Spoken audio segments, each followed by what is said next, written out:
Yo yo yo, salut les turfeuses, salut les turfeurs, bienvenue pour un nouveau pronostic de Benoît Requin. Ok, place au pronostic du quintet du mercredi 19 novembre, direction Montcanchy pour le Grand National du trot attelé, 2850 mètres, 16 partants, réunion 1, course 1.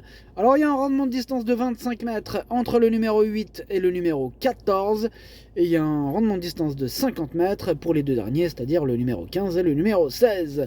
L'indice de confiance, c'est 3 sur 5.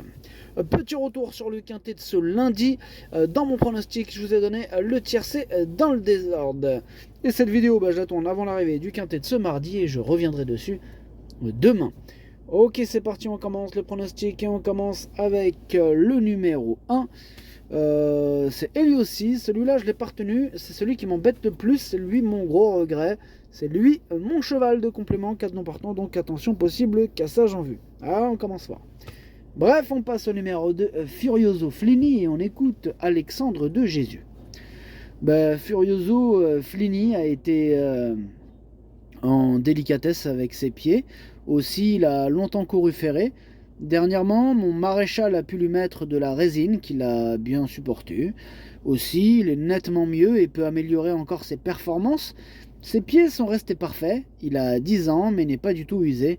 Avec la bonne course, il devrait disputer activement à l'arrivée. Ok, merci Alexandre. En tout cas, moi, ce numéro 2, lui, en revanche, j'y crois un peu plus que le précédent cité. Mais un peu plus. Bref, je l'ai gardé en fin de combinaison. On passe au numéro 3, Anna. Alors, ce numéro 3, lui, par contre, je ne l'ai pas retenu, mais c'est quand même lui le chef et le capitaine de ma petite liste des possibles casseurs de tickets repérés. Attention. Tout en sachant que sur cette liste, aujourd'hui, j'en ai que 2. On passe au numéro 4, Jeannette Priori. On écoute Tony Lebellé. Jeannette Priori a connu un passage à vide il y a plusieurs mois, mais désormais, elle répète toutes ses valeurs et évolue très bien en enchaînant les courses.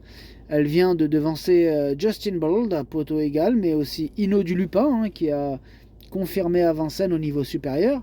J'ai pu préparer cette épreuve dans de très bonnes conditions dimanche matin. Elle était parfaite, je compte beaucoup sur elle. Ok, merci. Tony, ce numéro 4, écoutez, moi il fait partie de mes préférés. Je le vois bien batailler au moins pour une bonne place. Je l'ai mis 4ème. On passe au numéro 5, Hamilton du Ham. Lui, par contre, je ne l'ai pas du tout retenu. J'en ai préféré d'autres. Tiens, comme le numéro 6, Ilaya, et on écoute Cyril Rimbaud. Ilaya n'a échoué que de peu pour un meilleur classement pour son retour à la compétition. Elle a la possibilité de recourir ici en tête. Ce n'est donc pas une course visée, mais elle sera bien piste plate et courir de façon rapprochée ne lui pose pas de problème. Elle doit être montée sur sa course. Elle dispose d'une très bonne chance avant coup. Ce sera une question de parcours. Ce sera une question de parcours, évidemment, et même pour tous les chevaux. En tout cas, ce numéro 6, moi, je l'ai mis 5ème. On passe au numéro 7, Illusion J-Pad, et on écoute Pascal Lelièvre. Illusion J-Pad a fait un instant illusion pour la victoire à l'entrée de la ligne droite avant de plafonner le 8 novembre. Ce n'était que sa deuxième course de remise en jambe après une absence. Elle se retrouve idéalement engagée, à la limite du recul. À 4 ans, elle avait pris une 3ème place derrière In Excess Bleu, et Idéal du Pomereux sur ce parcours, j'y compte.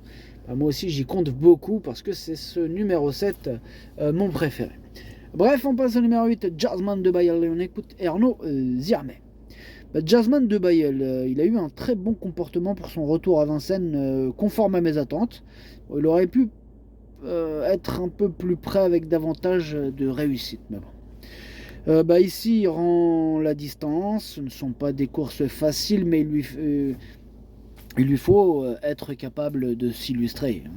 Il est resté très bien au travail. Cela va se jouer au déroulement de course. Il y a beaucoup de concurrents compétitifs, dont le mien.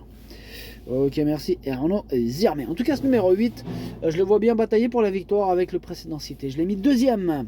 On passe au numéro 9, Harley Gemma, et on écoute Marc Sassier.